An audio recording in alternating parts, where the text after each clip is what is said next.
आज मैं फिर से आपके लिए फिनंशियल ईयर 2024-25 का real ITR refund ground update लेकर आया हूँ।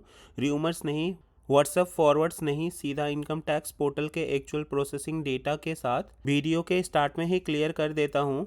आज के वीडियो में मैं आपको बताऊंगा रिफंड डिले के एग्जैक्ट रीजंस, कौन से नोटिसेज आ रहे हैं और रिफंड कब तक आने का रियल चांसेस है।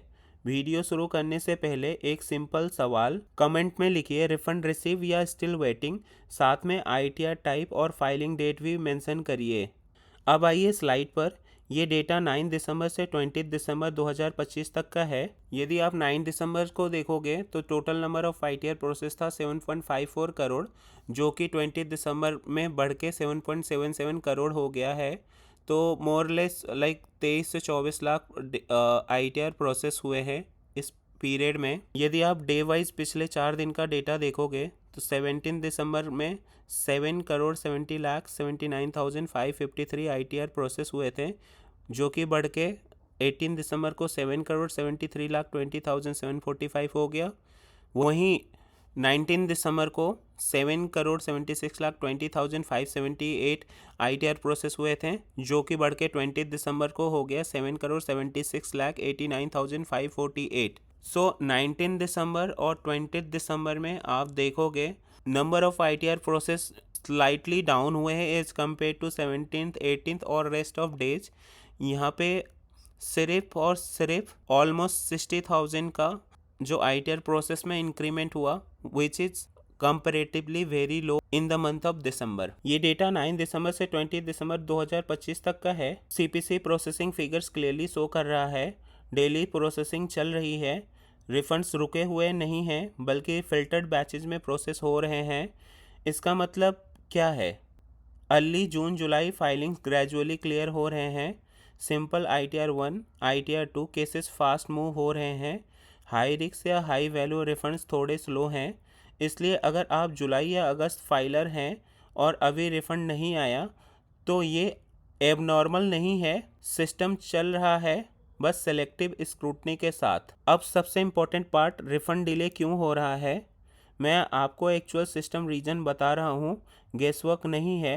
पहला रीज़न एआईएस टीडीएस मिसमैच है। तो अगर एआईएस में इनकम ज़्यादा है, टीडीएस क्रेडिट मिसमैच है, तो सिस्टम ऑटो होल्ड कर देता है रिफ़ंड।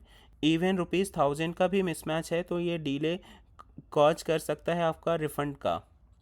दूसरा reason high value refund flag है। तो लेट्स से 1 लाख से ऊपर के रिफ़ंड्स पे एडिशनल सिस्टम चेक लग रहे हैं। इसमें कोई गलती नहीं होती, बस रिस्क बेस्ड वेरिफिकेशन होता है। Third reason wrong ITR form या मल्टीपल बार रिवीजन करना। कॉमन एग्जांपल्स आईटीआर 4 में म्यूचुअल फंड शेयर्स, आईटीआर 1 में कैपिटल गेन। सिस्टम पहले प्रोसेस करेगा, फिर रेक्टिफिकेशन या डिफेक्टिव का नोटिस भेजेगा आपको। पांचवा रीज़न है रिफंड डिले होने का बैंक अकाउंट इशूज, जैसे कि इनएक्टिव अकाउंट, वैलिडेशन जिसके पेंडिंग है, आईएफएससी मिसमैच है। सबसे ज़्यादा इग्नोर रीज़न यही होता है रिफ़ंड होल्ड होने का।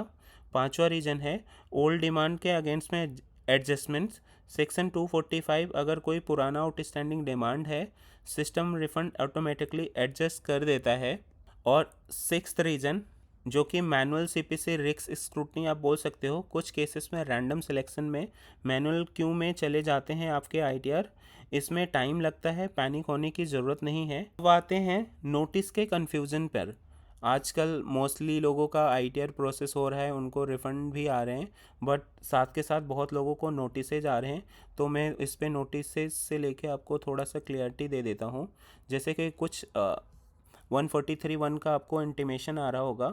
ये इसमें डरने की बात नहीं, ये आपके लिए गुड न्यूज़ है कि आपका रिटर्न प्रोसेस हो गया, या फिर रिफ़ंड बन रहा होगा, या कुछ डिमांड एडजस्ट हो गया होगा, या नो रिफ़ंड नो डिमांड वैसा कुछ होगा। तो दिस इज़ गुड थिंग ना। वैसे दूसरा आपको आ सकता है 139(9) का नोटिस, जो कि बेसिकली डिफेक्टिव रिटर्न है।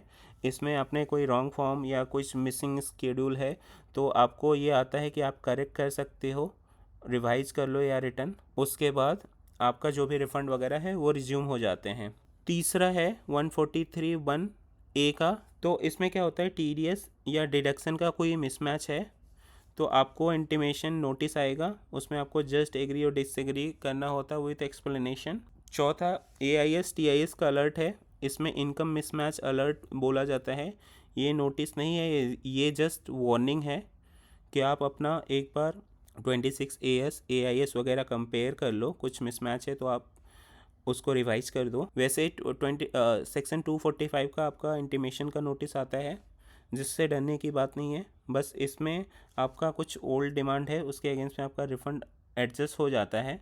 कुछ वैलिडेशन बैंक वैलिडेशन का मैसेज आता है, जिसमें ये होता है कि आप अकाउंट वैलिडेट करो, जिससे आपका रिफ़ंड फास्ट आएगा। इम्पोर्टेंट बात ये है कि SMS या ईमेल आने का मतलब पेनल्टी नहीं होता, सिर्फ आपको आपका एक्शन रिक्वायर्ड होता है। अब सबसे कॉमन सवाल, सर रिफ़ंड कब तक आएगा?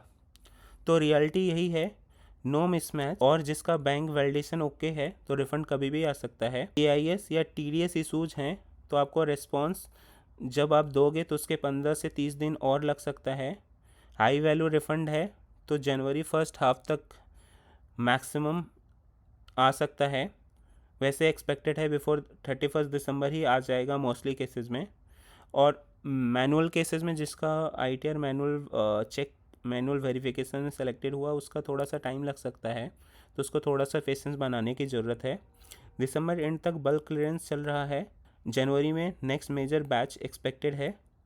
दोस्तों रिफ़ंड डिले का मतलब प्रॉब्लम नहीं है, ज़्यादातर केसेस में सिस्टम वेरिफिकेशन होता है।